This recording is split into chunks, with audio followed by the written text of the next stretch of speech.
Ladies and gentlemen, you're welcome to Trends and Trendy, and this is Amiel Chat Room. My name is Amiel, and I have with me here one of our great people or great business tycoons that we have in Ghana here.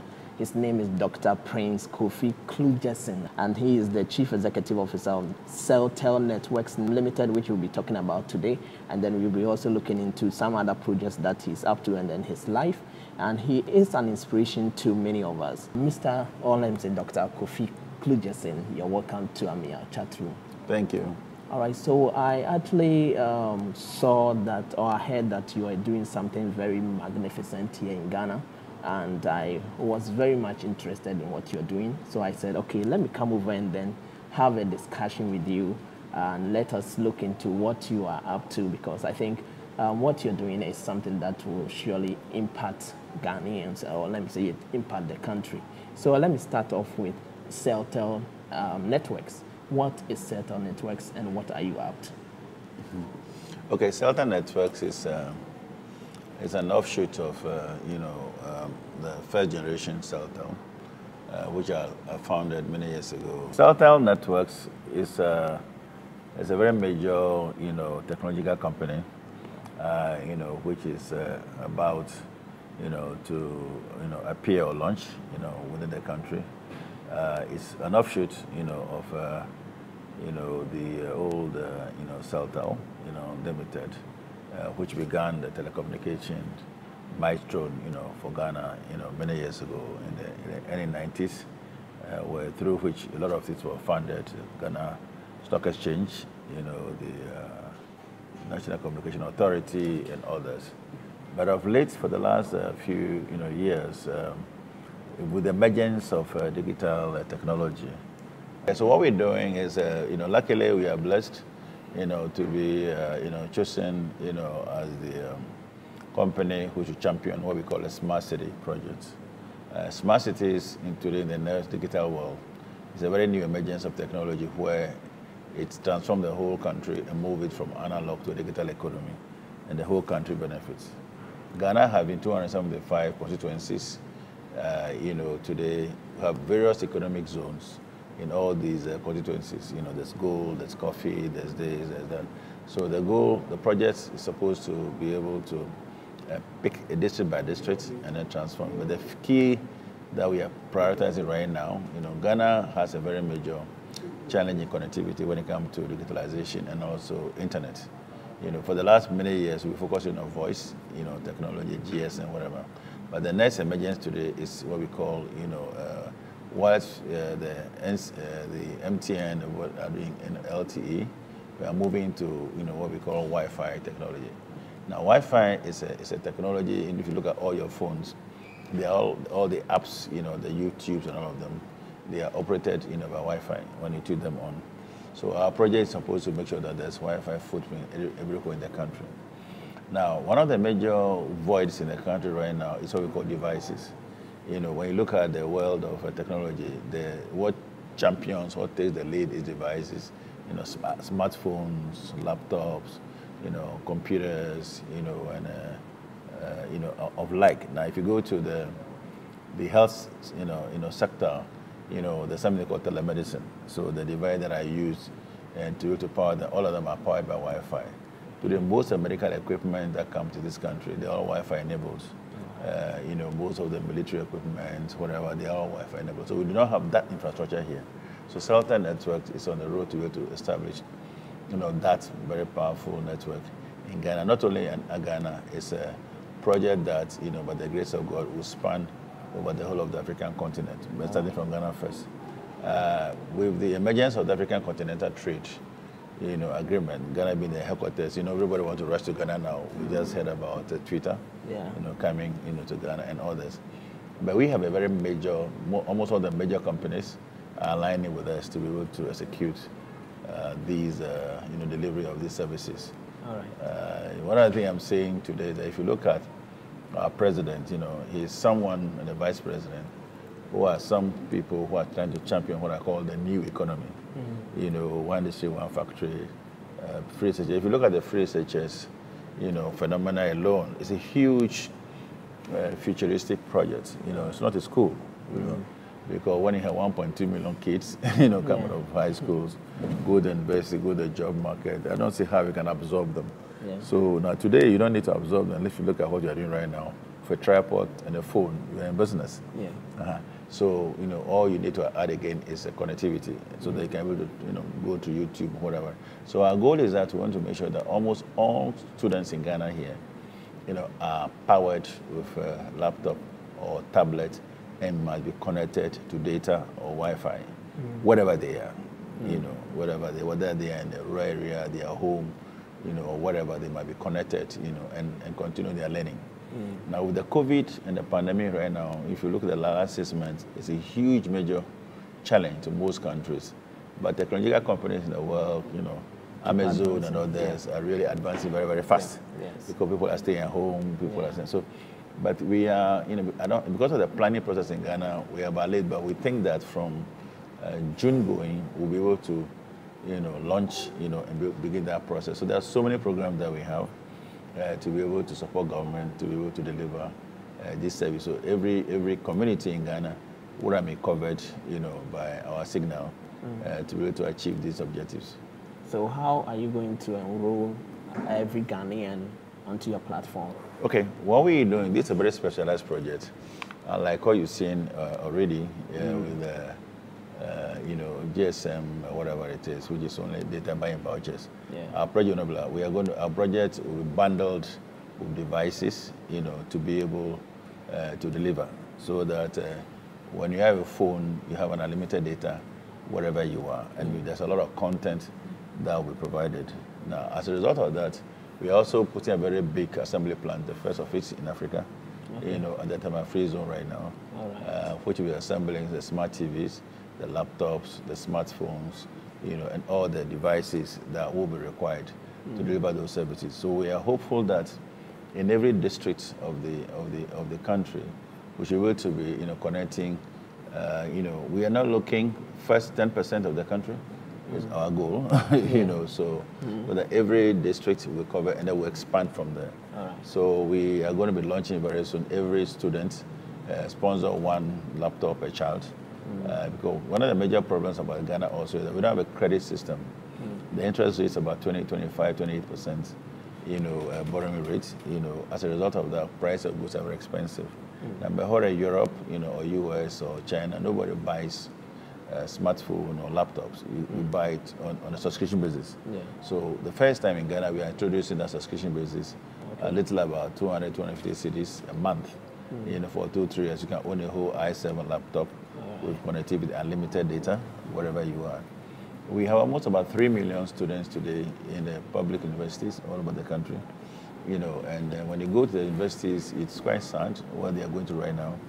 So our major focus is that we are launching a very, very big program where we want to make sure that all students in Ghana have their laptop, they are connected. It's not a government program, but we will be launching a project where anybody can sponsor a child, churches, members of parliament, the chief executives, the World Bank, the donor countries, so that they don't have to buy. The buying power, is one of the things that create the problem. If you buy about 10, 100 laptops or 100,000 laptops, it's only the laptop, but you don't need to buy the same cost would be enough to use it to provide full service.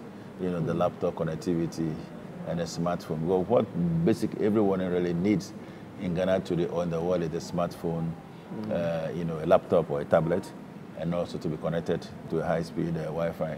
So those are the focuses that we are going to focus on. We're focusing on right now. But how beneficial is this project that you are doing? How beneficial is it to the country, or let me say to the citizenry? Oh, big! It's going to create many, many jobs. You see, if you look at the world right now, most of the jobs in the young ones that are being created are YouTubers. The YouTubers, bloggers, just name it. Nobody's going to go to the gold field anymore or go to the cocoa farm anymore. So you don't really need to worry about, government or white-collar jobs employment. So if this is done, there'll be big. If you look at the national security, you look at the health services, you look at the, the education, it really, bring the country back. If you look at the whole country now, it's technology Look at India right now. You hear about India. You don't hear about gold or cocoa and all the things that we talk about here. You know, I mean, India started about a few years ago. You know, today 80% of all the CEOs of all the big technological companies are all Indians. Yeah.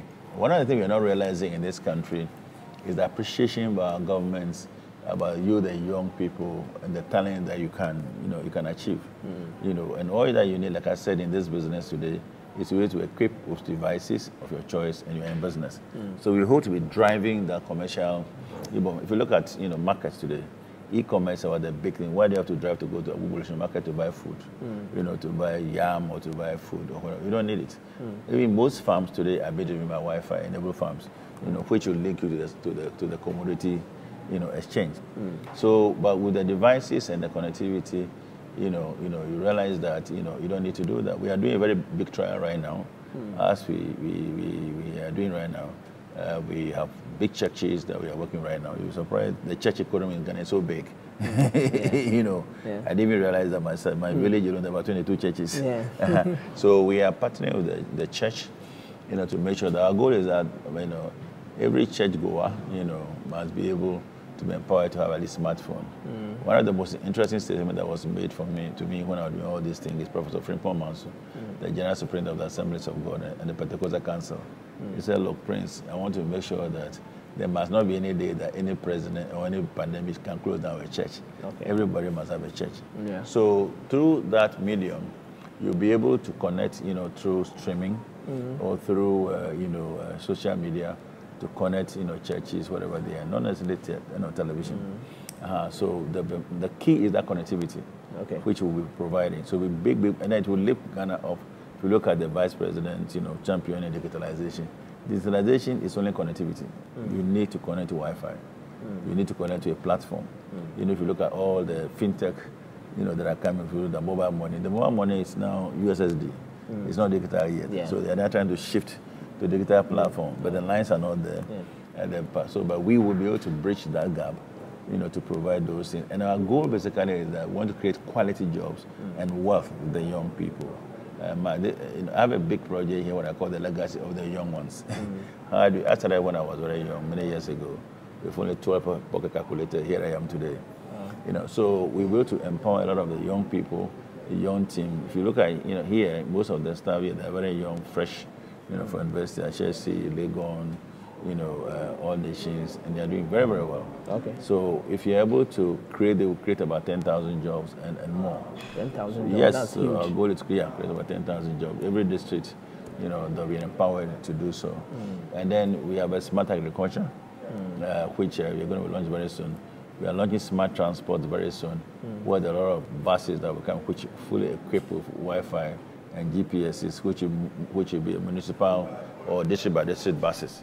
When you take Volta region, for instance, from Ho to all the 18 districts and back, Ashanti region from Kumasi to all the districts and back, and then vice versa. So that. But when you get in the bus or you get in the vehicle, you are fully equipped. You can do anything. At the cost, of nothing. So those are the issues that will bring, spring up. The economy, and then the tourism will begin. You see, one of the major problems or deficiencies of Ghana tourism is ATMs. People, when the tourists come here, they paid already, they don't have money to buy things, so they use their credit cards. So, but when you go to middle store, there are no ATMs. So these projects will empower, most of the banks or private ATM operators to be everywhere, as well. So that, and when the tourists are in the communities, they're always on the phone. They're taking photographs and then transmitting it. So they need high speed, internet also to do. And these are the issues that bring about the economy. And if you look at Ghana right now, there are major things going on about housing. Many people are coming from the US, diaspora. They are trying to put on housing. But now it's called smart homes. Now the equipment that go to the homes, like smart TV, turn the TV on. The women turn the blender on. They are all Wi-Fi enabled. So we're going to touch smart waste, for instance. You don't need to be worried about waste. It's what? Smart waste. Smart waste. Yes, smart waste management. You can, the whole, waste in your house can have a sensors on it. To determine, when to pick it up or whether or not to be able to, press a button for it to transform into something else, to residual, to be able for energy. Okay. So all those things are some of the projects. So once you have the infrastructure, once the, go, all these things start to happen. Now, you see, when you look at the U.S., which I keep on telling people, some of my friends in government, the whole of America, the whole of the U.S. are three major economies. Three major economies. One is creative arts, which is Hollywood. Well, all the young will go and gather there in California and do whatever they do in movies or whatever it is. That economy alone is so big. The next one is the Silicon Valley, which is again, my area of technology, where the Facebooks, Cisco's, all of them are packed. It's only one San Francisco area, The other biggest one is education. The Ivy League schools, Harvard, Yale, and so on. So the three major economy that stimulate the U.S. economy that bring from all over the world to go to the U.S. And all of them are done via technology. So when you see the aliens or the foreigners who are going to the U.S., most of them, are going to this industry, creative industry, Silicon Valley, which is the, science and technology, and of course you go into the, education, which is the Ivy League schools. Okay. So we can do that. So we don't worried anymore about the old economy like gold, like diamond, like bauxite, galamsey problems and all of them. They are no more necessary. It's only intuitions, but I believe that if you create these facilities in Ghana, where there's a lot of activity in there, things will begin to happen. The factory that's coming here right now, we already started getting orders from Uganda, from Sierra Leone, from Liberia, from all over the country. They've heard about it already. Yeah. Because this company is backed by many strategic partners. Like Cisco, the biggest technology company in the world. We have Facebook that we'll be partnering with, for the public Wi-Fi and express Wi-Fi. We have Hughes, the US, that'll provide the cloud, technology, and then we have, Hair, which is our partner, for the factory. Go back to the General Electric, But another major problem, we have Google, that's a Google Assistant on all our devices, so you can add a TV, what is happening, what is coronavirus, it will tell you how do you cure it, it will tell you. We are trying to transform the universities into digital universities, podiums, digital podiums we provided, in the universities. We're trying to see all the high schools who have computer labs with e-learning, also of them. They are very simple things, but major, So once the mind is transformed and developed, other things happen. We want to make sure that, Ghanaians becomes, young people become wealthy, not just to help just to buy nice cars. You look at Ghanaians like Shatawale, you look at Stoneboy, you'll be amazed how big they are in terms of numbers, blockers. If you look at their, Angologa music, it's connected over 20 million all over the world. If you look at Shatawale, what is their background? But this is just creative arts. Makafui, whatever they call them, I mean, if you look at those young people, they may not be that educated, but they're educated in their mindset. In terms of how do we be able to put them on Spotify or a platform? One of the major problems in Ghana, because we don't have a Wi-Fi, technology in Ghana, a lot of these stations, they are all blocked, to Ghana. But we hope that they all start being open, very soon, because we have the platform. Okay, so I know that the Vice President, let me say the President, the Vice President, they have been very concerned or serious about creating a digitized economy. So do you think that Ghana, this is the dream for Ghana, and you think that digitizing the economy is what will bring about the development that we need, or will bring about the advancement? Do you think Ghana is lagging behind, Ghana is moving forward, or is this the way forward? Ghana is at the crossroads, of deciding what they want to do. I was in church on Easter, and I was the chairman of the program, and I was, making a statement that we have a conflict, in Ghana right now, and that conflict is where the president, 70-year-old man, who is thinking, and the vice president who is thinking about futuristic, digital Ghana, 181 factory, $1 million per each district, So when you look at this program, $4 million times 275 is a huge equity. It's a huge equity. If you look at one district, one factory, it's a huge investment. If you look at all the programs that they're talking about, they are very huge. Now all that, then we have the other ones who are, the government, the budget. We are borrowing money. We are gold. We are going to mine the gold. We are mine the bauxite. You are seeing two conflicts: the old economy and then the new economy. You understand? Yeah. Now, if you look at the revenue base, being projected from 275 industries, and especially if they're optical industries, if they can make them to not just they build some, plantain there, so there's a plantain factory. There must be, a serious effort where what does government buys most in Ghana here? If you look at that budget alone and that in fruit to those factories, you see that government expenditure will be lower, and then more things will produce, and the factory will be viable, and there will be re-export. If you look at, especially my favorite, the $4 million, that $4 million would have served as an equity per each district.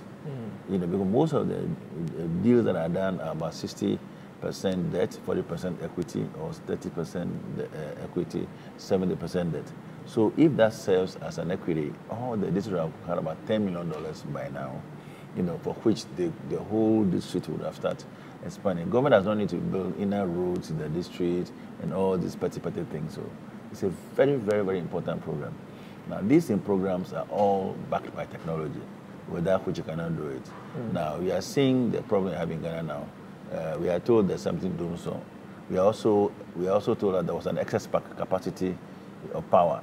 So if there's an excess capacity, why are we not having the power? So there are a lot of conflicts in the system. So, and these things, I can tell you, they are all done by technology.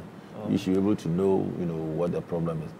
Sometimes, you see, everybody's running away from, from oil and all, they're going to, technological basis. If you look at Tesla, the vehicles, the petrol and all of them. So Ghana, I think seriously Ghana, if you look at Ghana today, where I sit in all the year being business, we need to follow the president and the vice president very, very quickly and go technology. You see, look, when you look at the revenue, all the galamsey they're talking about, how much are they getting out of it? How much really are they getting out of that technology, wasting the land, one or two people, collecting those monies? It doesn't go anything. It doesn't give anything. It's one other thing I keep on saying. Look, they hear about, when sometimes I ask people, name me 3 millionaires in Ghana. Zero. There's nobody. They have 10 houses, 100 houses, too many cars, Rolls Royces and Mercedes Benzes, which you all do. But to which somebody to be declared Mr. Mayor is declared a millionaire in Ghana, it doesn't exist. And it's very sad for me. And one of my biggest promises I made myself is that we are going to make sure that almost all the young people, they will soon be getting to that, because we're going to create a lot of partnership in this country, in every district, so that they can be able to go that dream of creating wealth for themselves using this. What about the dream? The dream that you are sharing with me right now. I mean, is it like you were just, you were asleep one day and then God opened your eyes, you saw it in the spirit realm, and you said, okay, I've been in technology all my life, unfortunately. Even though I'm not technologies, I started life many years ago with 12-pocket calculator when I created Credit International Limited. Through me, HP came to Ghana. Through me, Share. Most of these technology came to Ghana. Through my efforts, the first telecom came to Ghana. The first Celltel came to Ghana. So I think that's my blessing. I would say that that's what God has blessed me with. Except that, I don't know, I'm not a graduate of technology, but God has blessed me in those areas, to be able to effect a change, in technology. And one of the passion that I have also through that, I managed to employ a lot of young people in technology. We train many, many, many people. Those days I trained up the whole civil servants, all the civil servants, on how to use computer. We send people abroad. So sometimes when I go to many places, I don't suffer. People recognize me. At the funeral, in Kweje over the weekend, an elderly lady walked to me and said, "Oh, Takuya Singh, you don't recognize me. I want to thank you for what you did for me many years ago. I'm retired now. but I was a secretary at Ministry of Employment, and I came to your school, you trained me on these computers. You know, I said, wow, that's many years ago. He said, yes, but she still remembers me. Okay, so you've been in technology for a very long time. Yeah, like, one of my... that's your field. That's one of my joys was one day, I was in New York airport, you know, and I was getting late for my flight, so I was rushing. Then two ladies, oh, Mr. Kulisin, please, you know, please let us see you. You know, I mean, New York airport is not a place everybody worries, you never know. So anyway, eventually I stopped, you know, and these two ladies came to me. Said, oh, you don't remember us? Oh, we want to come and thank you for what you did for us. Well, the reason why we're in America. I said, really? What have I done? He said, we're working for JP Morgan, you know, and that, you know, you train us in computer school. Your certificate could just is what got the job at JP Morgan. Oh. I said, really? They gave me $100. So everywhere I go, I hear this a lot. So I thought that the legacy that I'll leave behind, you know, for the next future is to continue on that road. And then God has helped us. So we're invited in the U.S. I thought everybody retires, you know, thought I was going, but I was with the U.S. when this opportunity came, you know, and, you know, and then we went through a bit of very, very vigorous, you know, challenges, you know, but then we met the FCC, we met everybody, we went through the whole plan, you know, and then finally they said, well, with your background in all these years, we want you to lead it for Africa as a key person. You know, we started, and then when, you know, the president came, I went and, you know, saw him, you know, about, you know, briefed him, you know, about it. So we had a discussion, and then about the smart cities. It's a new trend in the world now. So there was a trip to the U.S. That's when it launched the Ghana Beyond Aid. It should have been in the U.S. at that time. The whole world shook, you know. And then later on we came back. So there was a delegation that went to the U.S. To sign the protocol led by the Minister of Local Government, IGI, and so on and so on. So many things have been happening, you know, till now. Let me ask this critical question. I mean, it's something that we, the youth, we basically discuss. Most of our leaders, okay, I mean, like you just said, traveled to the U.S., traveled to Britain. The president goes to the U.S., to Britain, and then they see what they do there, how they have developed their countries and all that. But we come back and we do the same thing that, sends us back. Actually, it's almost like Ghana, we move a step forward, we move like 1,000 steps backwards. Okay, I always say that Ghana is making progress in the backward direction, you understand? So what do you think is the major problem? So let me tell you, I've been in this country for a long. See, the thing called politics, you know, these two-party politics, I think we need to drop it, you understand? You see, we were the pioneers trying to bring the political framework together after the, you know, when the Rawlings was there. How do we move back into a democracy? So everybody, the Kufuor, President, all of them were there, you know. So we found these current, you know, regime. You see, MPP and NDC, when I listen to what people do, sometimes it takes me back because these two parties are not linked to the past. You see, they are all created as a separate, you know, entities on 20th July, you know, 1993, the same day. Same day. So, you know, you cannot say that NDC is linked to CPP or whatever, or MPP is linked to PFP, whatever. You know, they are separate organizations. So when Rawlings decided to give in, you know, which was our target, you know, the targets were given so that we can create a whole new economy, a new country to move forward. So, you see, when this happened, you know, we thought that that was the beginning. It was going very well, you know, until now. People travel, all that they are thinking about is what they call personal wealth. But you see, when you look at people who are wealthy in the world, who lead it, they're not presidents, not politicians, not cabinet ministers. They are not leading anything, you know. It's the private sector that leads development and the growth of every country. You see, it's the private sector supported by government and government programs. You see, so when people are traveling, they are coming and bringing the bureaucracy, you will not get anywhere. Look, this project we are doing right now, one of the things I'm saying that I'm trying to have a conversation. the interest in Ghana is about 23, 24, 25, 28%. You know, it's a lot of money. You know, how can you, a young person, get a, you know, go and borrow money to do this, to do that? Yeah. You know, so can the interest rates be reduced to 15%? Can we increase the salary rates by Ghanaian workers by 200%? You know, let's have that conversation.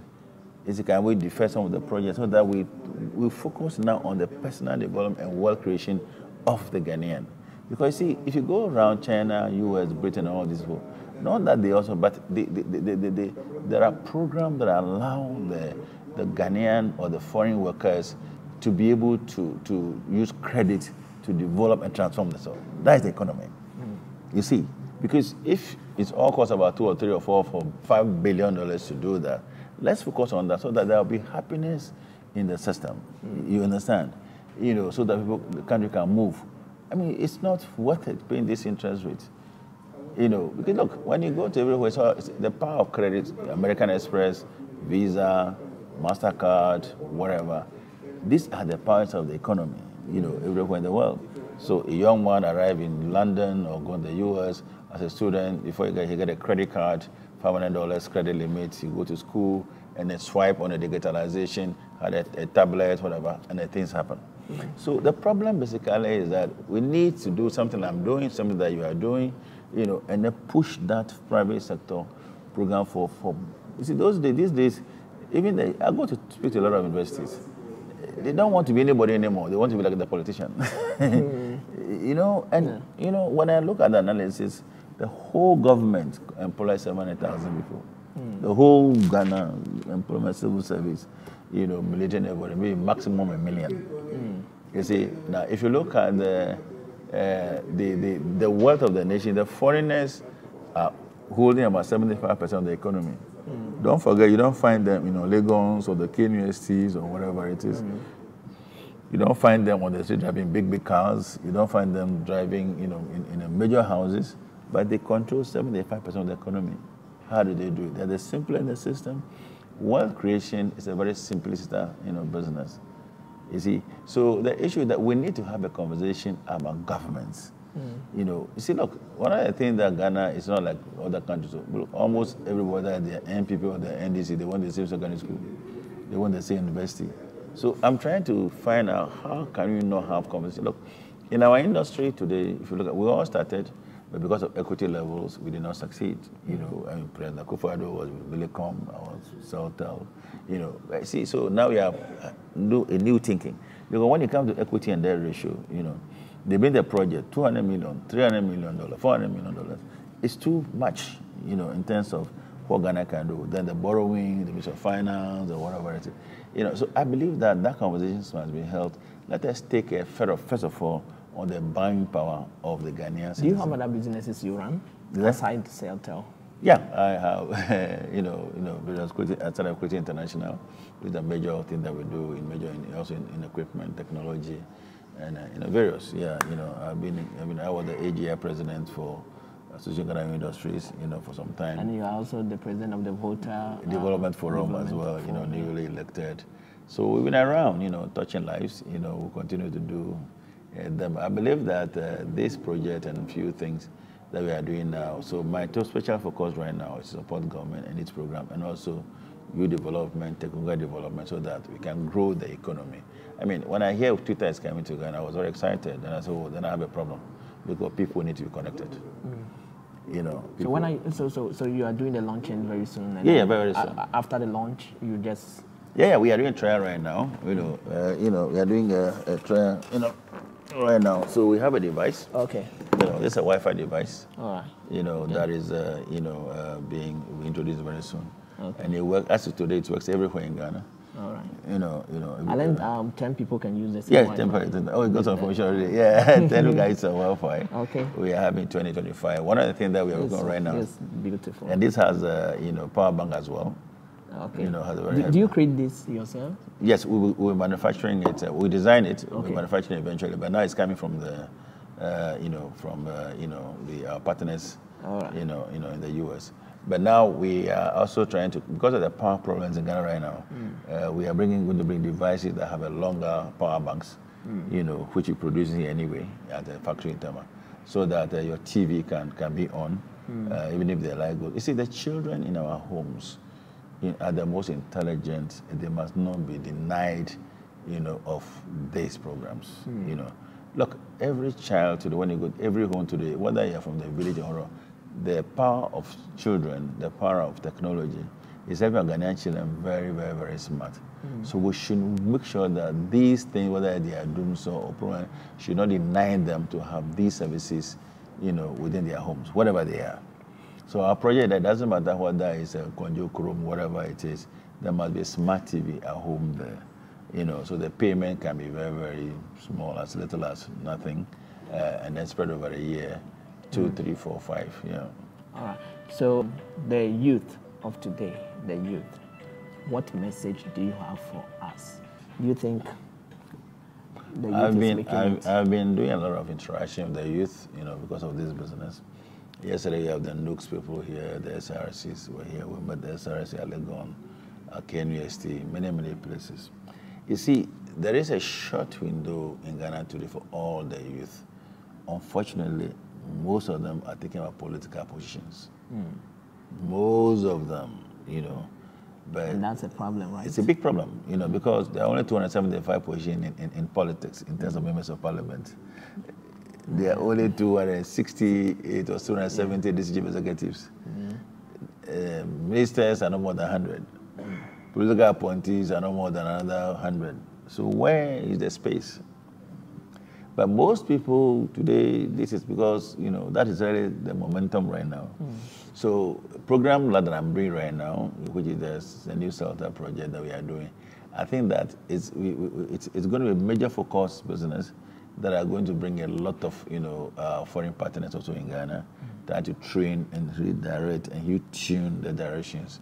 That all is not politics. The biggest politics is the business politics, or making money politics, or wealth creation politics. Not the political by for who level. You cannot blame them, but that's the environment that we have. But when you go to Britain or the US, nobody is attracted. The attraction more in the politics is not there. Wealth creation, bloggers, using technology to do these things are really more of interest to many, many people right now. So, but I believe that when the facility is created, and it's available, people are using it, and then they are doing so many things. I have so many proposals here from young people bringing me. Every day of the day, they are bringing proposals, to invest. That shows that, the young people we are, they are talented, just like you came here today. Look, I have many people called True Hive. So all hope is not, all is not lost. We are very, yet. I think if we launch, if you go, like we are doing, there are many programs that we have done. Like Volta Region, for instance, when I was approached, about, we need to, Volta Region for some time ago, all these calls so called negativity. People, and I tell people are naive about the region, But the Volta region is the most beautiful region in this country. Everybody's saying, even Gabi and Sojidaku, my brother said the same thing. So we began this journey, and we started to identify people. Look, my brother, today we sat in Ho, and I made a statement that we will transform Volta region economy to $1 billion transformation economy. And that was it. You can Google and see. Today we have so many proposals. Even today, the Chinese brought a $10 million cassava project to put in the region. Just today. Okay. The smart transport project that had just come, which I announced last Friday. Buses, for municipalities.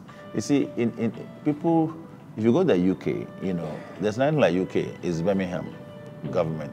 It's Reading government. It is, London government. The mayors are those that are very powerful. Not the prime minister. The president in the U.S., there's Chicago, there's Los Angeles, there's New York. So we need to be able to, be bearing in mind that, local economy is where the key is. Not the, if government to do a road from here to T region, another one to Tamale, the president will just get this. You see, so we need to break that. That's what we are doing. This project is a smart project, for smart municipalities. So the mayors should be up and running to be able to create that economy. We are going to be launching something very soon. The mayors, the MP, they don't need to buy. They can sponsor. If every district chief executive or every MP can sponsor about 1,500 kids, young one within their jurisdiction, laptop connectivity. Do you know what that how powerful that is? Yeah. Just 100, or even every church can sponsor 250 cities a month, for 2, 3, 4, 5 people in their church, to have their One of the things I'm working on right now with the university is that, you see, everybody has not gone to university campuses. They're here because of internet, not because of anything. There are no face-to-face going on. So, but it's possible to put, if everybody has a laptop and is connected in every community, they can say then go to school, you create e-learning platform, which everybody is doing right now. So these are the ideas that this project will bring to bear, on the economy. Very soon you're going to be seeing so many things happening. Our price point for this is anywhere maximum, we're going to cross about equivalent of $50 a month. You have a service and unlimited data, laptop, i7, all the top of the line, the smart TV you're going to see very soon. Okay. So every home, like your home, everyone needs a smart TV, a smartphone, tablet or laptop. That's it, and a tripod. And a tripod, so those are things that we are doing. Okay, so it's been very interesting. You've shared with me very insightful thoughts about what you're doing and all that. So just leave us with your final words. Basically. My final word is that everybody should continue to have a lot of confidence in this economy. Ghana is the greatest country in the world. If John Dorsey has gone to the whole of Africa and decided that Ghana will be my headquarters for Twitter, it tells you a story. If the whole African continental trade, they say Ghana is a place, it tells you a story. We're the first to be independence. We have the first in everything, but I think the government must start. We have most of the people in government, sometimes I know what they are all friends. Because when they are friends, the issue between NDC and NPP, John Mahama and Akufo-Addo, and all, I think we should find a way to tweak it and harmonize it. That is my major problem. We need to find a way to do it because they are friends. You see, look, the president of Ghana and then the past president, they were in parliament the same day, they exited the same day. So what is the problem? Why should there be a conflict? They know themselves. You see, so but visually, all this is going on. It's really, creating problem. When anybody want to do business in Ghana, they do KYC and due diligence. And they ask you the private sector, what about it? What about it? We need to quickly start showing those signs of friendship, whatever it is. At the election time, people know what to vote for. It doesn't matter what it is. Especially you, the young people, that you can have diverse mindset. If you look at agriculture. Look, in so many, one of the projects we got right now, out of this voter, region thing, one of the big pizza, in the world, wanted to buy cassava flour for pizza for the next 20 years. Because I announced it. Okay. So a lot of these things must be happening. So we believe that, it's going well. Ghana is not bad at all. If you tone down. Oh yeah, a lot of hope, a lot of hope. This table alone, if I want to tell you, most than our company that are here to partner with us, you'll be amazed, So there's a lot of hope. We continue praying, and I believe that I'm very confident that after 2024, 2028, Ghana will be paradise. Do you believe in the dream of Dr. Kwame Nkrumah, Ghana's first president, that the black man is capable of doing his own things? Kwame Nkrumah is right 110,000%.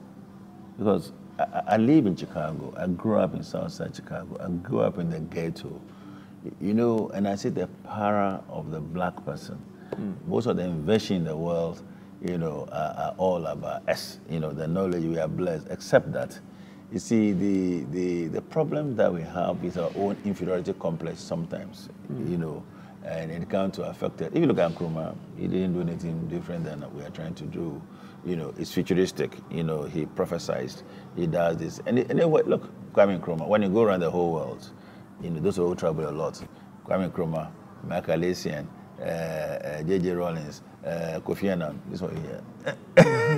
When you say you're from Ghana, these are the things that hit you with, oh, you're from Ghana. Look, I slept in Marine Hotel, before. When I got there, they said, you're from Ghana. Hey, is that where J.J. Rollins and Kofi Annan from? I slept in a hotel for free. I was in Marriott Hotel some time ago in the U.S., I checked in, $86 room. And when I said I went downstairs to be able to get, my daughter was coming from Boston, University to see me, so we got a car to pick from the airport. They go to them in Ghana. Wow, you're from Ghana. Wow. Your president was here. He's a great man. So I said, who is that president? I think it was Bill's time.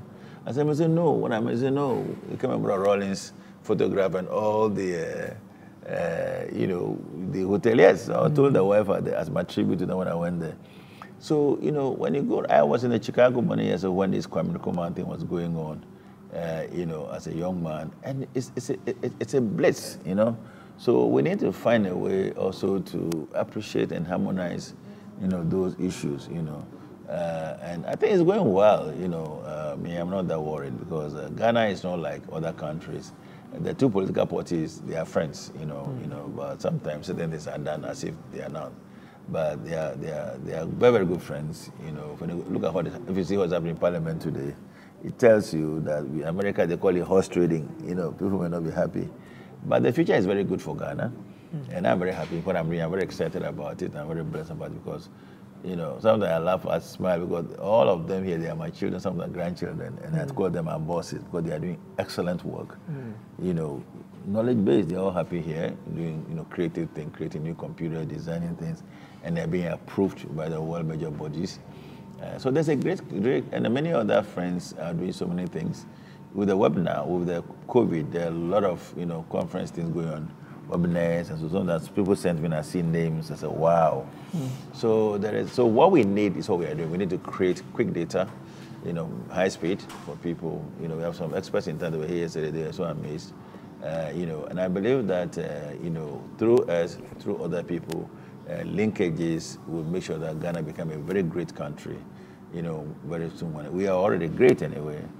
But I believe that for the next 4 years, I'm sure with the experiences learned last year, government will probably, they should focus on the people, government by the people. I think that's the foundation of Ghana. Instead of big things, when you focus on the little things, the big things come. All right. Thank you very much, Dr. Prince Kofi Kludjeson. And I believe when you launch the Celltel and then you set everything in motion, we will surely come back and have another fruitful conversation. All right, so thank you very much. And then this has been our chat room. Thank you very much for watching us.